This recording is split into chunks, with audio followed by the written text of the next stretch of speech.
सावित्रीबाई फुले जी के चरणों में नमन करती हूँ।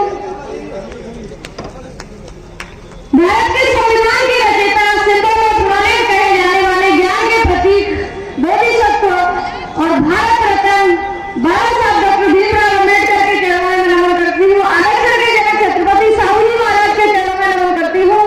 इस बहुजन समाज में जन्मे हुए सभी संत गुरु महापुरुषों एवं वीरांगनाओं के चरणों में मैं नमन करती हूँ। और आज के इस कार्यक्रम की अध्यक्षता कर रहे एडवोकेट बैजनाथ कुशवाहा जी का मैं स्वागत वंदन अभिनंदन करती हूँ। और आज की आयोजक समिति का मैं स्वागत वंदन अभिनंदन करती हूँ। आज के कार्यक्रम के मुख्य अतिथि नारायण सिंह कुशवाहा जी, कार्यक्रम के उद्घाटक भारत सिंह कुशवाहा जी और विशेष अतिथि अजय सिंह कुशवाहा जी, हेलो भाई साहब, कुशवाहा जी चलो और गिरिराज कुशवाहा जी, समस्त मंचासीन अतिथियों का मैं दिल की गहराइयों से हार्दिक स्वागत वंदन अभिनंदन करती हूँ। और मेरे सामने बैठे सभी मेरे भाई बुजुर्ग सभी को मेरा क्रांतिकारी नमो बुद्धाय, जय भीम।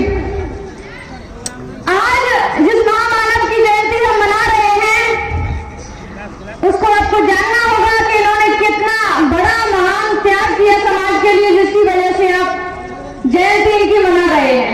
कोई भी व्यक्ति महान जाति की वजह से नहीं होता है, विचारों की वजह से महान होता है।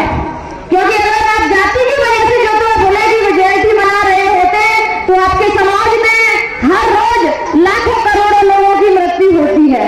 आप उन लोगों की तो जयंती नहीं मनाते, तो फिर क्या वजह है कि आप ज्योतिबा फुले जी की जयंती मना रहे हैं?